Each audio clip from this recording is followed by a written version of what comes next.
अस्सलाम वालेकुम। इसराइल और अरबों के हवाले से एक लंबी आप तारीख़ और एक मखसूस किस्म की तारीख़ आप सुनते आ रहे हैं, और इसमें जो सबसे मकबूल थ्योरी है वो आप ने डॉक्टर इसरार साहब की ज़बान से सुनी है। वो ये है कि अरब तो ख़त्म हो चुके हैं और इसराइल जब से आपने इसका वजूद आया है 1948 में ये कायम हुआ, तो उस वक़्त से लेकर अब तक ये अरबों को इस तरह मारता जाएगा और आहिस्ता आहिस्ता ये शाम, लुबनान, मिस्र, उर्दन और तुर्की के कोई इलाके, इराक़ और सऊदी अरब के भी कुछ इलाके ये अपने कब्ज़े में लेकर एक ग्रेटर इसराइल बना लेगा। ये एक कम से कम मुझे भी 30 साल हो गए हैं ये थ्योरी सुनते हुए, और जो इसमें ख़तरनाक बात है, मैं आपके सामने इस पर ज़्यादा बहस नहीं करूँगा, सिर्फ चंद चीज़ें रखूँगा। तो प्लीज़ आप सोचना ज़रूर, प्लीज़ ज़रूर गौर व फिक्र करना।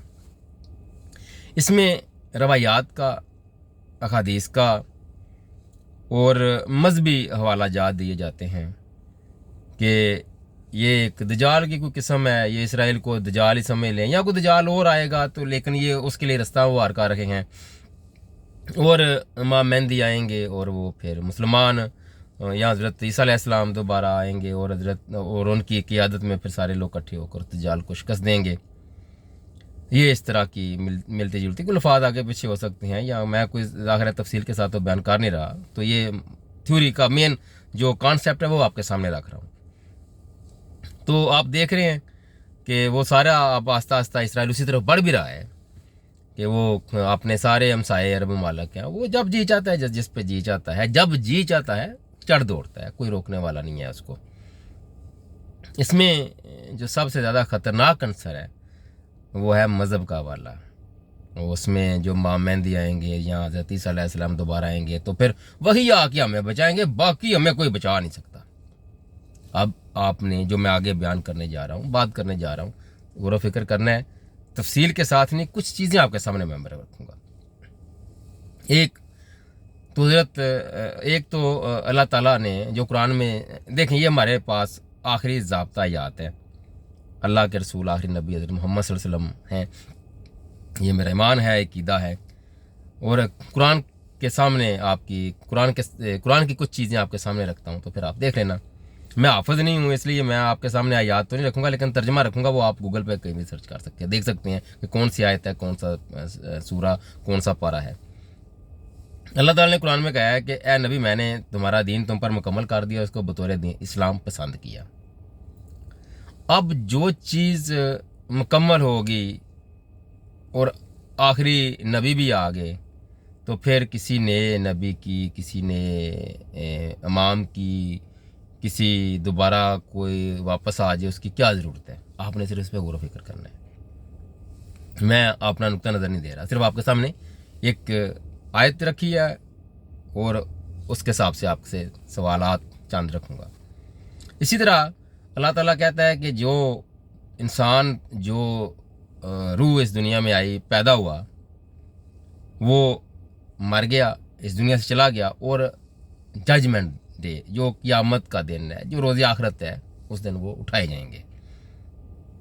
अब हमने कुरान की चंद आयात का ज़ाहिर है इसमें तफसीर आगे जाते हैं, तो फिर वहाँ से कुछ ना कुछ, कोई ना कोई अपने मतलब की चीज़ें निकाल लेते हैं, मगर बेसिक इंसान के मुतल्लक अल्लाह का यही कानून है कि जो पैदा हुआ मरेगा और रोज़े क़यामत उठाया जाएगा। लेकिन हमें इमाम मेहदी हज़रत ईसा अलैहिस्सलाम की दोबारा ज़हूर का भी सुनाया जाता है। तो अब इसको इस चीज़ में देख कर आके देख लें कि अल्लाह के आखिरी नबी आ गए, हज़रत मोहम्मद सल्लल्लाहु अलैहि वसल्लम अल्लाह के आखिरी नबी हैं, हम उन्हें आखिरी नबी मानते हैं, कुरान को आखिरी किताब मानते हैं, ज़ाब्ता-ए-यात मानते हैं, मुकम्मल दीन मांगते हैं, तो फिर किसी के आने का मकसद, किसी ने क्या लेने आना है? अल्लाह ने ता क़यामत राह हिदायत, ता क़यामत ये कुरान आपके सामने रख दी है, आप इसमें से हिदायत ले लो, और ये बुनियादी अखलाकी आपको एक बुनियाद देता है। उसके बाद आप वक़्त के साथ साथ जैसे जैसे आगे बढ़ते जाएं तो चले जाएं, कोई आपकी तरक्की पे कदगर नहीं लगाता। कुरान एक निहायत जामे और आज भी देख लें जो अल्लाह ने कुरान में कवानीन बयान किए हैं वो आज भी इंसानियत के लिए एक तिर्याग की हैसियत रखते हैं। आज भी जब 1400 साल बाद भी इंसान को इंसानी को के हवाले से बात करता है तो आपको वो कुरान उसमें मोरे वो क्या कहते हैं तस्दीक सबूत करता है।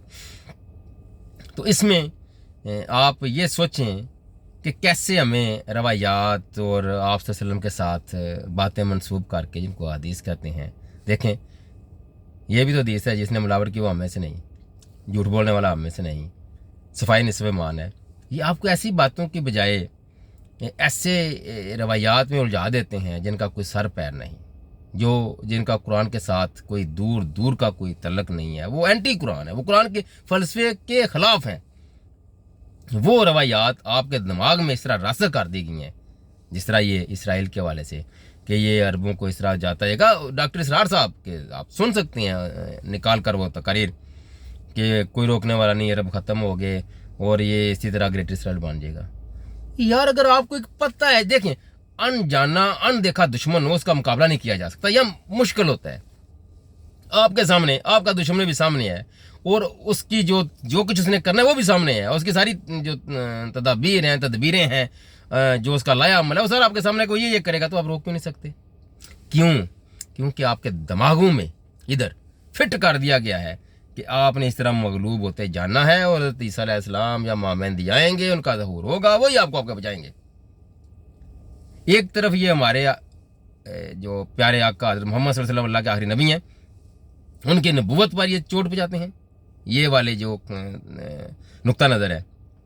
और दूसरा मुसलमानों को ज़हनी और नफ्सियाती तौर पर इतना डाउन कर देते हैं कि ये सोचने समझने की सलाहियत ही खो देते हैं जब इनको ये कहा जाता है कि आपके कोई आएगा आपको बचाएगा और आप मगलूब होते चले जा रहे हैं नफ्सियाती और ज़हनी तौर पर। प्लीज़ ज़रूर सोचिएगा, अल्लाह के आखिरी नबी हज़रत मोहम्मद सल्लल्लाहु अलैहि वसल्लम आगे कुरान आखिरी ज़ाब्ता याद है, ना किसी ने आना है ना किसी ने आपके बचाना है।